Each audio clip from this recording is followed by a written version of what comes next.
Welcome back, NFL fans. Week number 7, spread picks, survivor pick.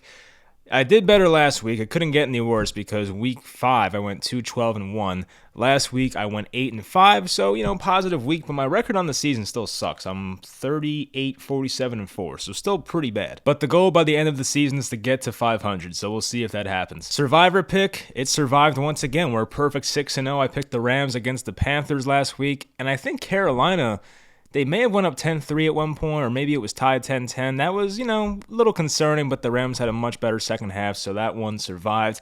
I like my Survivor a lot this week. I don't know how they can lose. I probably shouldn't say that, but I do like my Survivor pick this week. Hopefully you guys enjoyed the video. Timestamps for each game will be in the description, and let's get into it. First game, Detroit Lions at the Dallas Cowboys. Dallas is a 6.5-point favorite at home. This should be Dak Prescott's return. I don't think he has any injury designation, so he should make his first appearance since week 1.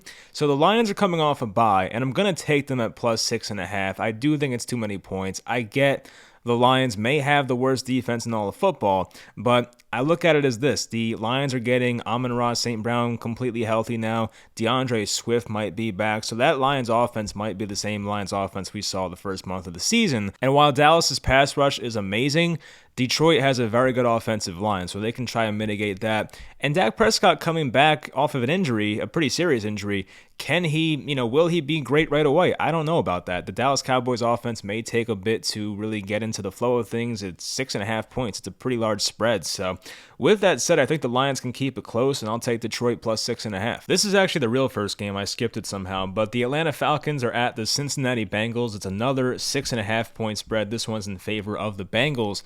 And just once again, I think the Falcons are getting too disrespected. I mean, the only reason I'm getting any type of wins this year is by backing the Falcons. They are undefeated versus spread. I think they're the only NFL team that is undefeated versus spread this year. And I figured the Falcons would be getting more respect this week, and then I check and see, the Bengals are favored by almost a touchdown, so I kind of feel obligated once again to just back the Falcons. I don't like that this game is outdoors and played in Cincinnati, I get that, but you can literally make the argument that the Falcons have been a better team this year than the Bengals. I mean, I would take the Bengals on paper, but just based on how they've played this year, the Falcons stay in every game. They are 3-3. I believe the Bengals have the same record. So I don't completely get why it's 6.5. Maybe there's a reason for it, but it just seems like way too many. Atlanta's played well so far this year, so I'll take the Falcons plus 6.5. Next, the Indianapolis Colts are at the Tennessee Titans. This is the second and final rematch these teams will have this year.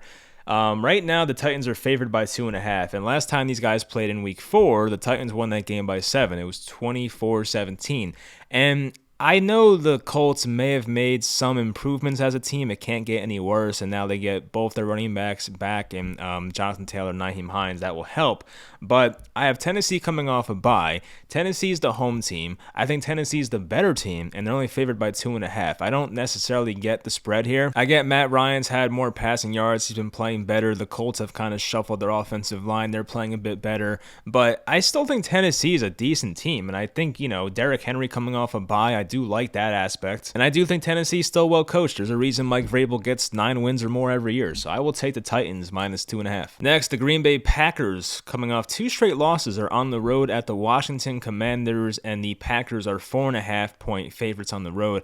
I feel like Green Bay was a higher favorite coming into this game. Maybe the Washington Commanders are getting better odds because Carson Wentz is not playing. It's now Taylor Heineke at quarterback for Washington, which, hey, maybe it helps, maybe it doesn't. There's probably people watching that think Heineke's better than Wentz, and you can probably make the argument, so I'm not going to be too mad at that. There's definitely some bad vibes in Green Bay right now, having just lost to both New Jersey/New York teams, the Jets and the Giants, which obviously, those teams the past 5 to 10 years have been terrible, so that's a very bad look for the Packers.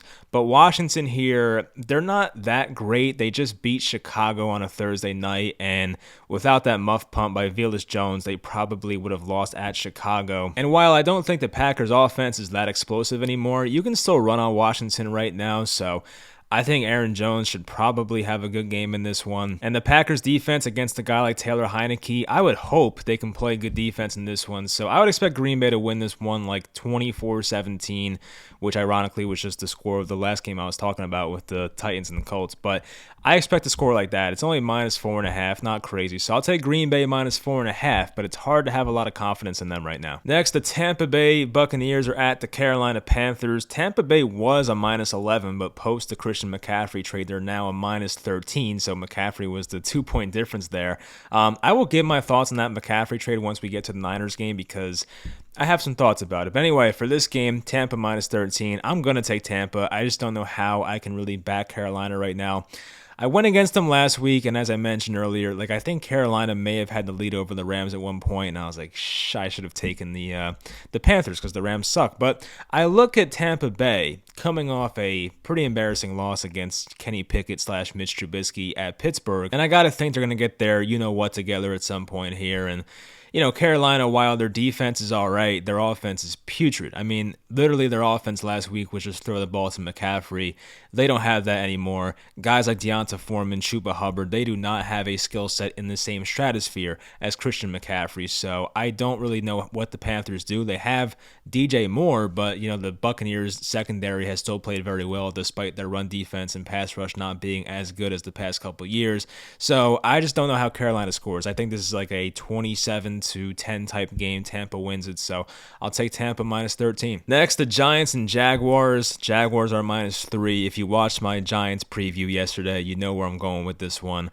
I think the Giants win the game, and I'm trying not to be biased here, take the hat off for a second. But, honestly, the Giants have just found ways to win this year. And I know that the Jaguars, they have a talented defense. They have Trevor Lawrence. They have some weapons, and their offensive line is not as bad in years past. But you got to look at what the Giants are doing. They're keeping games close entering the second half, and the Giants have been such a great second half, specifically fourth quarter team. Daniel Jones has played clutch football, and I just think the Giants will keep it close. Even if the Giants lose by 3, I still, it's a push. It's all right, but I think the Giants are alive to win the game. I think, Jacksonville, I do respect them, but, I don't know, the Giants they know how to win now, so I think they can do it. I'll take the Giants +3. Next, the Cleveland Browns are at the Baltimore Ravens. The Ravens are a -6.5 here as the home team in division matchup. I'm taking Cleveland +6.5. I feel like every time these teams play each other, Nick Chubb has a massive touchdown run or just has a massive game overall. And look, the Browns offense, I know Brissett has made some bad decisions the past couple weeks with a red zone interception against the Chargers. He had that, second play of the game interception versus the Patriots. I do think Brissett will kind of, have a better game here. I think Amari Cooper's going to have a good one, of course, and Njoku as well. And as I mentioned, Nick Chubb can run the ball against these guys. And Cleveland's defense, I say it every week, it's been disappointing. But the Ravens' offense has been a bit fishy this year at times. I mean, Dobbins is out now. Mark Andrews didn't practice pretty much at all this week. Maybe Friday he got a limited practice, but he's not really 100% right now, it seems like. So Baltimore always goes up early. They let teams back in the game. Brissett might have some garbage time here and kind of get the Browns back within 4 or 5 points. I say the Ravens win the game, but I think the Browns can keep it close. I'll take the Browns +6.5. Next, we have the New York Jets at the Denver Broncos. Russell Wilson's out for the game, so I guess in a way it's good I waited till Saturday to make this video because I try to get these out on Thursday for you guys, but it was late this week. But Russell Wilson's out. Brett Rippon is the quarterback, and I remember the only time I remember Brett Rippon playing in the NFL was ironically against the Jets. The Thursday night game, he came in for, was it Teddy Bridgewater? I forget what the quarterback was, but I think it was Teddy Bridgewater got hurt. They brought in Brett Rippon, and the Broncos actually beat the Jets on the road on Thursday night. That was the game where Sam Darnold had that crazy-ass touchdown run. But anyway, I don't know who to take. I really have no idea. I think it's going to be a low-scoring game. I would take the under. That's my play in this game is take the under. I don't even know what the over-under is, but I would take the under because the Broncos' defense is legit. The Jets' defense also kind of legit, and the Broncos, I think, are going to have trouble running the ball because the Jets' run defense is pretty good, and Melvin Gordon is having a pretty bad year, and Denver can't run the ball really. So I would take the under. That's my play. But I guess for the purposes of this show, I'm going to take Denver. I hate it. I really do. I hate this pick. I hate this game. But I'm going to say Brandon McManus has a good game kicking the ball, and the Broncos win this game like 18-15 or 18-14, something along those lines. I think the Broncos can pull it off via the field goal mostly, so I'll take Denver plus 1.5, but I'm definitely not betting on this game in real life. Next, the Houston Texans are at the Las Vegas Raiders, and the Raiders are a minus 6.5. I believe both teams are coming off a bye here, so no bye advantage for either team here. You know me, I don't like the Raiders, I really don't. And I feel like the sharp side is to take the Texans here, but something is telling me to take the Raiders for some reason. I don't know. The Raiders might be without Darren Waller. I'm pretty sure he's already out, but Hunter Renfrow is like legitimately questionable. But the only reason I'm taking the Raiders is because the Texans' run defense is atrocious, and Josh Jacobs has been playing possessed lately. He's been amazing. His past couple games, he had like 160 yards rushing, then like 170. He's been unbelievable. So if it wasn't for the emergence of Josh Jacobs, I probably would have taken the Texans. I know the Texans have a nice running back in Dameon Pierce themselves, but you know, the Raiders defense, it's been kind of disappointing this year, to put it nicely, so I just hope the Raiders offense can just put up big numbers here, maybe score like over 30 and, I don't know, win this game like 34-24 or something like that. So I'll take Las Vegas minus 6.5, which I hate myself for doing that, but that's what my gut's telling me. Next, the Seattle Seahawks are at the LA Chargers. Chargers are a minus 4.5. I really don't know where to go in this one as well. This is a very tough one for me. Two teams that have really not played much defense this year. Of course, Seattle's defense, I think, is even worse. So I'm expecting a high-scoring one here, but you have two important injury reports here, or I guess two important players on the injury report, I should say. Tyler Lockett, hamstring issue with Seattle. He might miss this game. And, of course, Keenan Allen, who has not played since week 1. I believe practiced most of this week, but the Chargers also have a bye next week, so they might hold out Keenan Allen for another week just to be safe. I don't know. So those injuries definitely depend on what's going to happen here. I think Josh Palmer's out too for the Chargers, so they're down a couple weapons here for sure. But for some reason, I do trust LA more. I know their offense hasn't been as great as we thought it would be coming into the year, but I do think the Keenan Allen injury definitely impacts that a lot. Seattle's been fun. They can definitely win this game too. I'm not denying that, but for some reason, I think the Chargers, you know, they're looking at a possibility of going 5-2 into their bye. I think they would want that pretty badly. So with that mindset, I'll just take the Chargers minus 4.5. Next, probably the best game of the week here. The Kansas City Chiefs are at the San Francisco 49ers. The Chiefs are a -1 on the road here. Rematch of the Super Bowl back in 2019. I guess technically it was played in 2020, right before COVID hit. But I'll take the Chiefs -1 here. I think Kansas City coming off a loss, I do like that aspect. I think the Niners, I mean,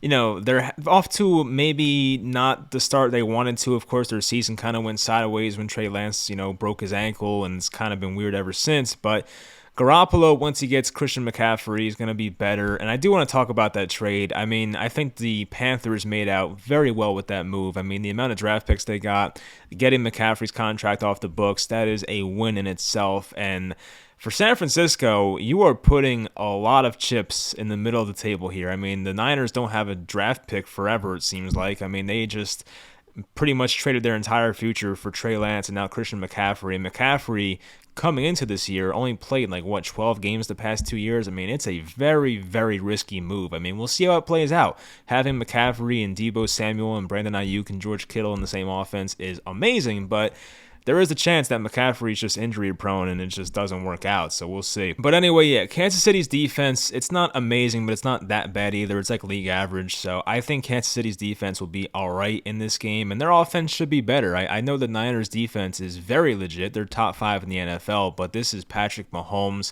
They know how to get it done. They don't lose 2 in a row very often, so it's pretty much a pick 'em. I'll take the Chiefs here, -1. Next, the Pittsburgh Steelers are at the Miami Dolphins. The Dolphins are a -7.5 at home. I'm taking Pittsburgh for a few reasons here. Number one is injuries. They're getting Kenny Pickett, who did get a concussion last week, but he cleared protocol. They're getting Pat Freiermuth back. They're getting Minka Fitzpatrick back. That's going to help this team a lot. And for Miami, speaking of injuries, I mean, Tua Tagovailoa, who's coming off that very scary injury back in, I think, week 4 it was, missed a few games, obviously. He's coming back and playing for the first time since that. So how is he going to play?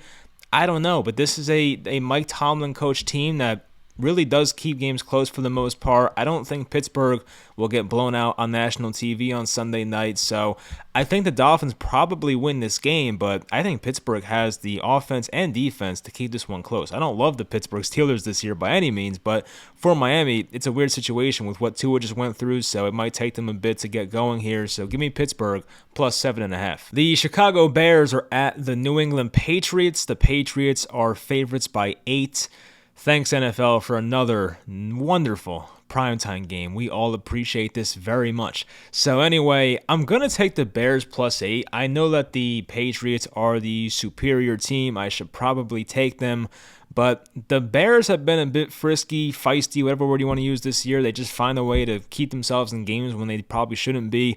And for some reason, I feel like New England will get out to a nice lead, like, a 14-3 lead or something. But the second half will just be Justin Fields just making plays with his legs and keeping this game close when it has no business being close. So I think the Patriots are the better team by a good amount, but the Bears just feel like they will keep this one close for some reason. So I'll take Chicago plus 8. Survivor pick, week number 7. I'm going to take the Tampa Bay Buccaneers at the Panthers. As I said before, I can't see how they lose that game, but it's the NFL. Anything happens. But so far, I've used the Ravens, Broncos, Bengals, Packers, Bills, Rams, and now the Buccaneers. So I feel good about getting past this week. I'm just trying to get through every week. I'm using some good teams here, but the goal here is to survive. So I'm going to take the Buccaneers here in week 7 at the Panthers. That's going to do it for the video. I hope you guys enjoy. Sorry for the late upload once again, but sometimes life gets in the way. But anyway, hope you guys enjoyed. I'll talk to you guys next time.